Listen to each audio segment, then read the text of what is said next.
अस्सलाम वालेकुम, हाय व्यूज़। आज मैं मछली फ्राई करने लगी हूँ। मछली के साथ सादा तो खाई नहीं जाती, चटनी होती है। ये मैं आज चटनी भी बनाऊंगी। ये मैंने किस्टा लिया है और इसे पानी में मैंने भिगो के इसको उबाल दूंगी।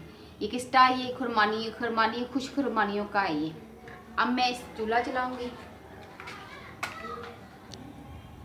जब ये उबाला आ जाएगा ना, तो फिर मैं इसको ग्राइंड कर लूँगी।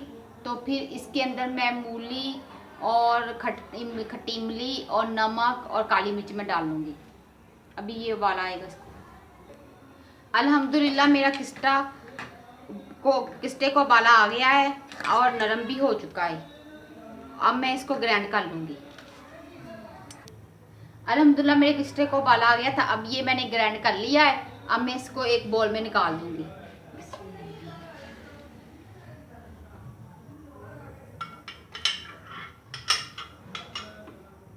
अब मैंने इसको बोल में निकाल लिया है। अब मैं ये जो इमली का टेक्सचर है ना, इसमें ये डालूंगी मैं इसमें और मिक्स कर दूंगी। ये सब्ज मिर्च, जवैन और ये चीनी, नमक, काली मिर्च, सुरख मिर्च और ये मसाला, ये लाल मिर्च है, ये मैं इसके अंदर डाल दूंगी, शामिल कर दूंगी।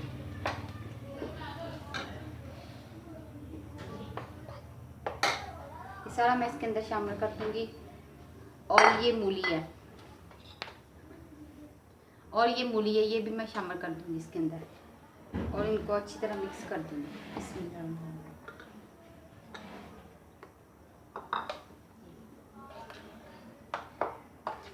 अल्हम्दुलिल्लाह मेरी चटनी तैयार हो चुकी है। अगर आप बाहर जाके सदीकी फिश खाएं तो वो इस तरह की चटनी साथ मिलती है।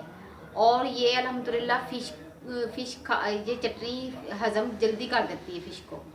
और आप घर में ज़रूर ट्राई कीजिएगा। अपना और अपने बच्चों का, अपने हस्बैंड का, बुजुर्गों का ख्याल रखें। मुझे दुआओं में याद कीजिएगा। मेरे चैनल को लाइक कीजिएगा। अल्लाह हाफिज़।